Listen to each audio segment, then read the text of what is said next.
FINLAY, Prologue.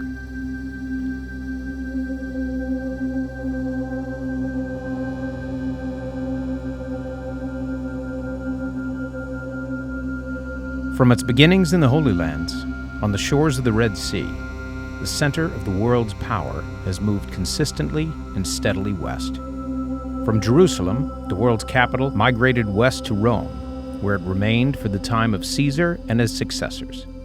Rome's collapse saw the seat of power drift west again, to the empires of London and Paris.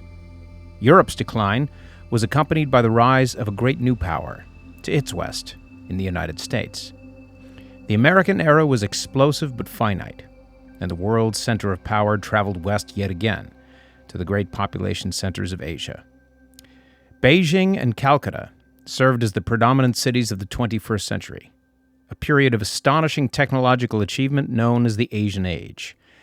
But this epoch was cut short by a horror unmatched in human history. On July 21st, 2094, at the height of a world-enveloping period of spiraling tension and terror, all-out nuclear war erupted in China. In just 6 days, 26 nuclear weapons exploded across Asia. Over 2 billion people were killed. The Great Holocaust brought the Asian Age, and very nearly all life on Earth, to a close. The Eastern Hemisphere was turned into little more than a crater, a massive scar on the face of the Earth. Because of the enormous fallout, the Western Hemisphere became endangered as well. The world's water supply was contaminated. Humanity's very survival was thrust into doubt. But in this time of utmost darkness, a savior emerged in Africa.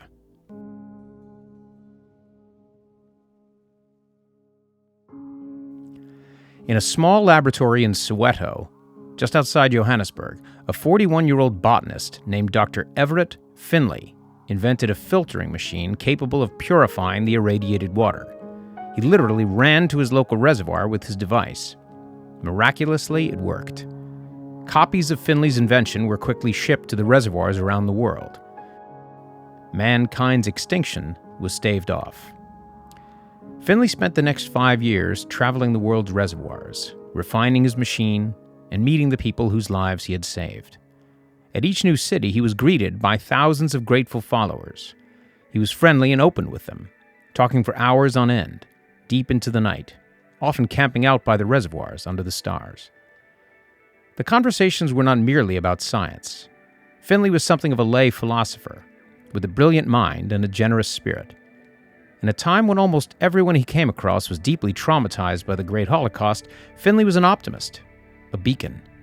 He spoke with eloquence and passion about mankind's potential for decency. He lifted people's spirits.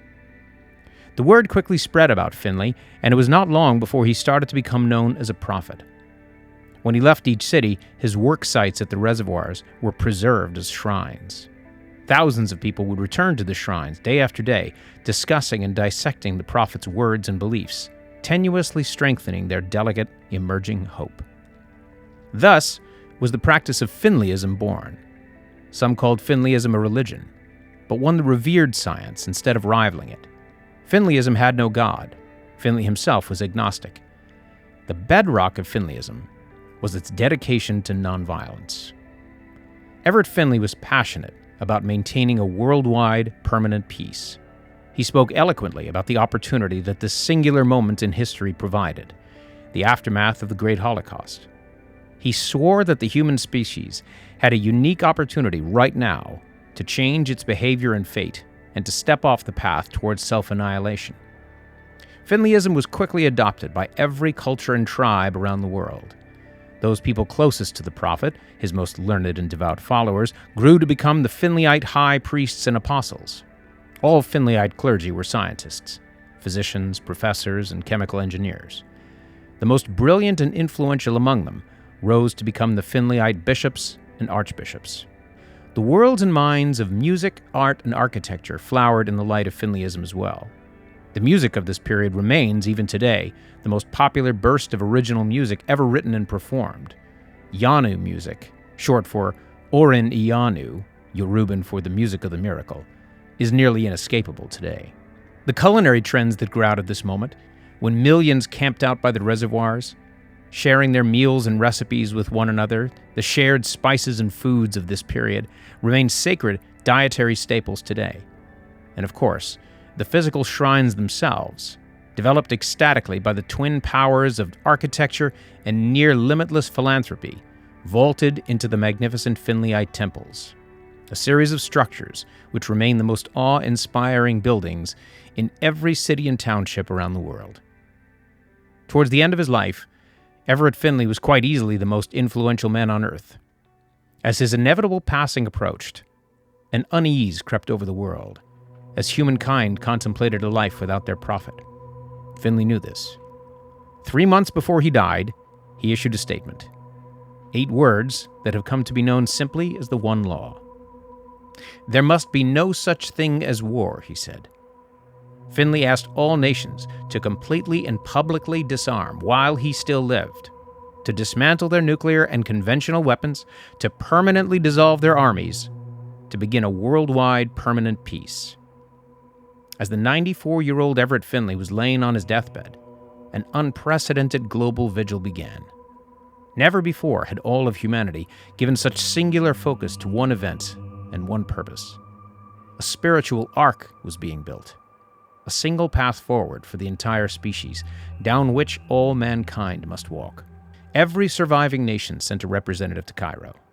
The One Law was drawn up into a formal document, and on August 8th, 2147, with a feeling of history itself cracking open, every nation's representative signed the One Law and ordered their country's armaments destroyed and their armies permanently disbanded.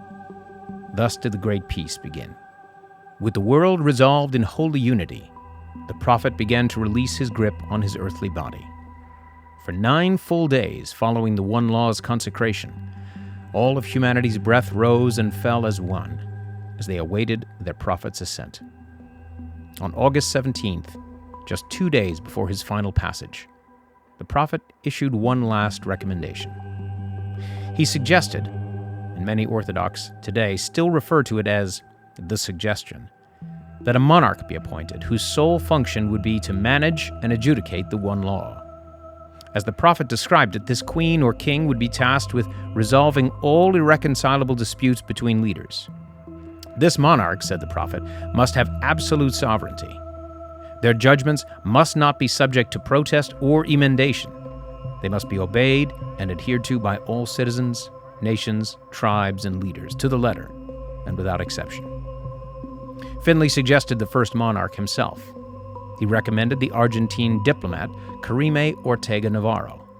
Thus did Queen Carime become first monarch of the peace, inaugural high servant of the One Law. The prophet's blessing of the monarch would be among his final spoken words. Only hours afterwards, he lapsed into silence and then rose into peace. The great prophet Everett Finlay died August 19th, 2147. Following a month of profound mourning, Queen Karime's first official act was to ask Finlay's oldest son, Kwame Philippe, to serve by her side as chief advisor. He accepted. This set a precedent that continues to this day. The monarch sits on the throne in Cairo, with one of the Finlay's direct descendants serving as chief and primary counsel, continuing, even in death, the proximity of the prophet. Everett Finlay's life and passage marked the beginning of an unprecedented time of worldwide peace. It lasted 20 full years, then, astonishingly, 50, then, miraculously, 100. To this day, the peace has endured, never without struggle, but never without resolution. Monarchs choose new monarchs, Finlays raise new Finlays. The year is now 2296. King Zachariah, a Namibian distance runner turned classical scholar, sits on the throne in Cairo, 11th high servant of the One Law. As this singular moment in history begins, the king is confronted with 3 formidable crises at once. 2 brothers vie acrimoniously for control of Peru, a deadly and mysterious plague ravages Ghana, and the long-lingering nuclear fallout still contaminates the Earth's atmosphere. For nearly 150 years, there has been no war on planet Earth. Like a massive beast healing from an unimaginably dire wound, the world has slowly nursed herself back to health. And after a journey of 3,000 years, the center of human power has finally come full circle, settling once again in the Holy Lands, on the shores of the Red Sea. There are some who whisper, "It shall travel no further." Finlay was written, performed, edited, and mixed by Joshua Shelov. Finlay is brought to you by Written Out Loud, a storytelling program teaching young people around the world the craft of storytelling. By focusing on the stories kids love most, like Harry Potter, Marvel, Hamilton, and the Hunger Games, Written Out Loud has transformed over 1,000 kids into published authors. Even reluctant readers fall in love with writing at Written Out Loud. Even more importantly, they gain courage, confidence, empathy, vulnerability, and the skill and willingness to collaborate with others. If your child loves stories and they're between the ages of 8 and 17, and you're looking to introduce them to a team of creative kindred spirits, go to writtenoutloud.org and sign them up for the program that best fits your schedule. We're also partnering with schools and school districts, so if you're an educator or an administrator, send an email to support@writtenoutloud.org. If you like this chapter of Finlay, we'd love you to subscribe, spread the word, and leave us a positive review. Thanks very much for listening. I'm Joshua Shelov.